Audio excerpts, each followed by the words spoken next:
வணக்கம். மாலை முரசு செய்திகளை விரிவாக பார்ப்பதற்கு முன்பாக முதல் தலைப்புச் செய்திகளை பார்க்கலாம்.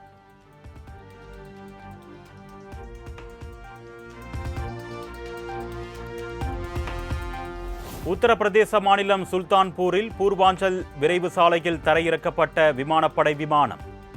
விமான சாகச நிகழ்ச்சியின் ஒரு பகுதியாக விமானத்தை விரைவு சாலையில் தரையிறக்கி அசத்திய வீரர்கள்.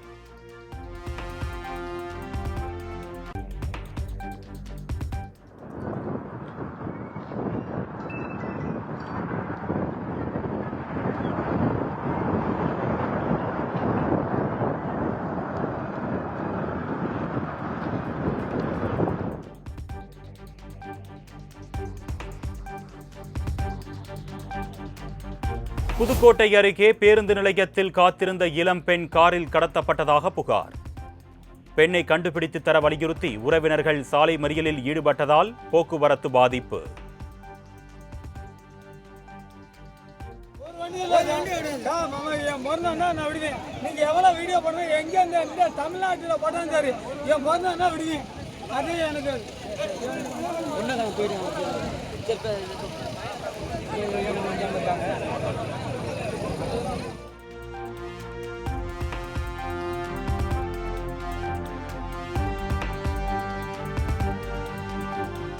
சேலம் மாவட்டம் வாழப்பாடியில் வாழை மர தோரணங்கள் கட்டி பசுமை வாக்குச்சாவடிகள் அமைப்பு. வாக்காளர்களை கவரும் வகையில் தேர்தல் ஆணையம் நடவடிக்கை.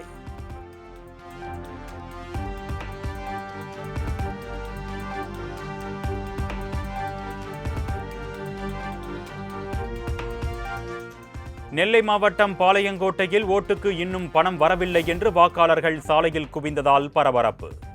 பாளையங்கோட்டை தொகுதி திமுக வேட்பாளர் அப்துல் வஹாப் ஆதரவாளர்கள் பொதுமக்களுக்கு பார்த்து பணத்தை விநியோகிப்பதாக வீதியில் இறங்கி போராட்டம்.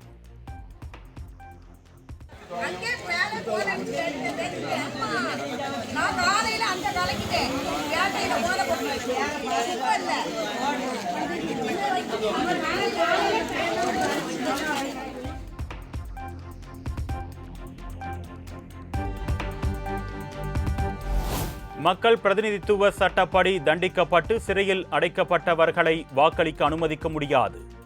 தேர்தலில் வாக்களிக்க அனுமதி கோரிய ஹரி நாடாரின் மனுவை தள்ளுபடி செய்து சென்னை உயர்நீதிமன்றம் உத்தரவு.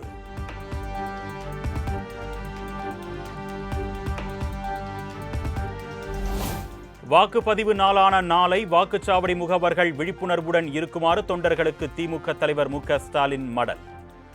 வாக்குப்பதிவு நடப்பதற்கு 90 நிமிடங்களுக்கு முன்பே சென்று வாக்குப்பதிவு முடிந்து சரிபார்த்த பிறகே கையொப்பமிட்டு நகலை பெறுமாறும் அறிவுறுத்தல்.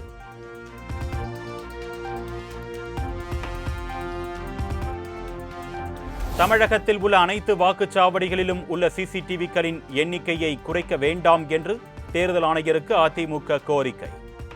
கள்ள ஓட்டு போடுவதை தடுக்கும் வகையில் சிசிடிவி இல்லாத வாக்குச்சாவடி மையங்களை கண்டறிந்து நடவடிக்கை எடுக்குமாறு கோரிக்கை.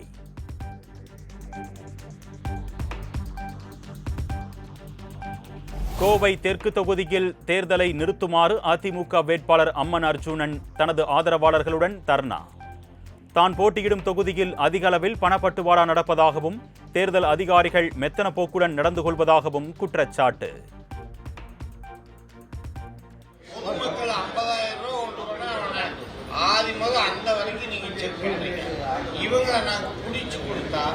மூணு மணி நேரம் கழிச்சு வர்றாங்க. அது எதுக்கு வர்றீங்க? சினிமாவில் பார்த்துருக்கீங்களா?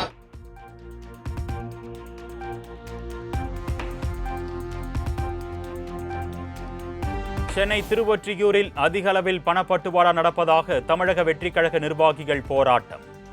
திமுக மற்றும் அதிமுகவை சேர்ந்தவர்கள் வாக்காளர்களுக்கு பணத்தை வாரி இறைப்பதாகவும் குற்றச்சாட்டு. கட்சிகளும் திமுக மாறி வந்து இப்போ பணத்தை கொடுக்குறாங்க. அவங்களோட தோல்வி பயத்தால தான் இந்த பணம் வந்து பட்டுவாடா பண்ணிட்டு இருக்காங்க. இந்த பட்டுவாடா பண்ணுறதுக்கு எலெக்ஷன் கமிஷன் நாங்கள் நிறைய வாட்டி வந்து ஃபோனில் புகார் பண்ணிட்டு இவங்க எதுக்கு வந்து அந்த பணம் கொடுக்குறாங்க? எல்லாருக்கும் பணம் கொடுத்து பண்ணிட்டு இருக்காங்க. நாங்கள் எத்தனை வாட்டி தான் வந்து கம்ப்ளைண்ட் பண்ணுறது? சார் எந்த கட்சி சார் கொடுக்குறாங்க? திமுக 2 பேரும் கொடுக்குறாங்க சார், மாறி அதுக்காக ப்ரூஃப் வந்து இந்த வீடியோ வந்து நான் வச்சிருக்கேன் சார். நான் சும்மா கிடையாது, நான் சொல்கிறேன், எல்லா வீடியோ வச்சுருக்கேன். ஒரு இதுவும் பண்ணிட்டு இருக்காங்க. அவங்க இதுக்கு என்ன பண்ணுறாங்க, என்ன செய்கிறாங்க, எல்லா ப்ரூஃபும் வச்சுருக்காங்க. இந்த மாதிரி வந்து செக்கு மாதிரி வச்சுருக்காங்க, இந்த மாதிரி கொடுக்குறாங்க எல்லாமே.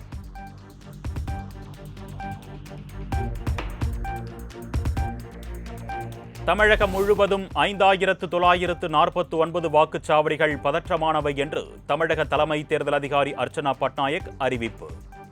14,59,000 பேர் முதல் முறை வாக்களிக்க இருப்பதாக தகவல்.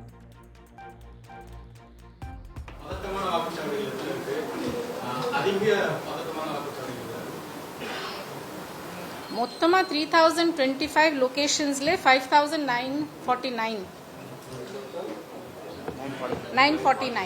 நமக்கு மொத்தமா ஃபர்ஸ்ட் டைம் voters 14 lakh.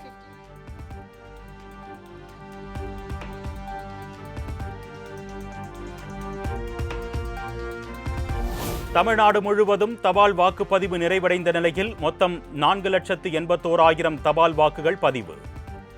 தமிழக தலைமை தேர்தல் அதிகாரி அர்ச்சனா பட்நாயக் தகவல். போஸ்டல் பேலட் இன்னைக்கு ட்ரைனிங் கிளாஸ் வரைக்கும் அவங்க காஸ்ட் பண்ண முடியும். இது வரைக்கும் 4,18,541 has been received.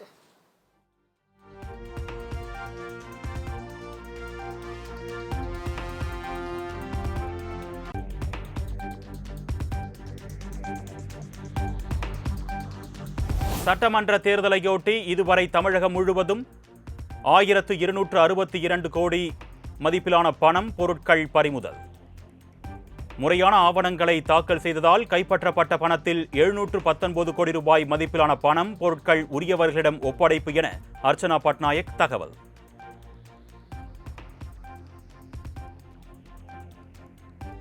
இன்டர்செப்ஷன் பொறுத்த வரைக்கும் டோட்டல் rupees 1,262 crore approximately. அதிலிருந்து seizure rupees 543 crore.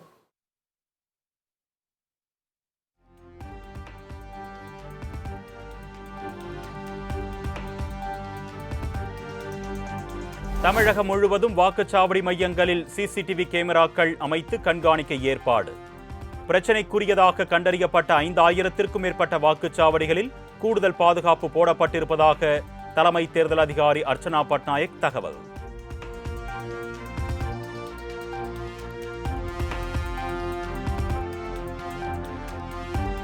தேர்தல் நடத்தை விதிமுறைகளை மீறியதாக முதலமைச்சரின் செயலர் உமாநாத்துக்கு எதிராக பாஜக தொடர்ந்த வழக்கு தள்ளுபடி. உமாநாத் மீது எந்த குற்றச்சாட்டுகளும் இல்லை என்ற தேர்தல் ஆணையத்தின் பதிலை ஏற்று சென்னை உயர்நீதிமன்றம் உத்தரவு.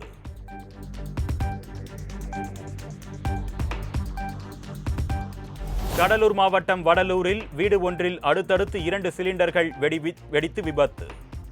சமையல் செய்து கொண்டிருந்த போது ஏற்பட்ட விபத்தில் முகமது ரஃபீக், சாரா பிபி தம்பதி படுகாயம்.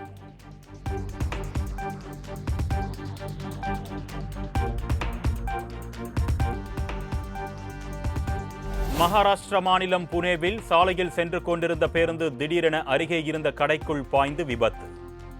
பதைப்பூட்டும் சிசிடிவி காட்சி.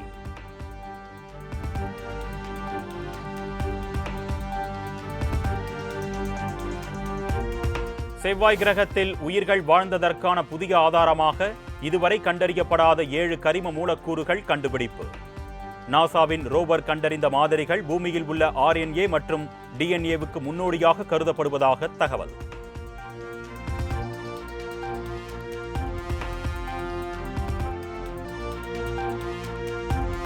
பெல்ஜியத்தில் கார் பந்தயத்தில் பங்கேற்று 2ஆம் இடத்தை பிடித்து சாதனை பெற்ற நடிகரும் ரேசருமான அஜித்குமார் சென்னை திரும்பினார்.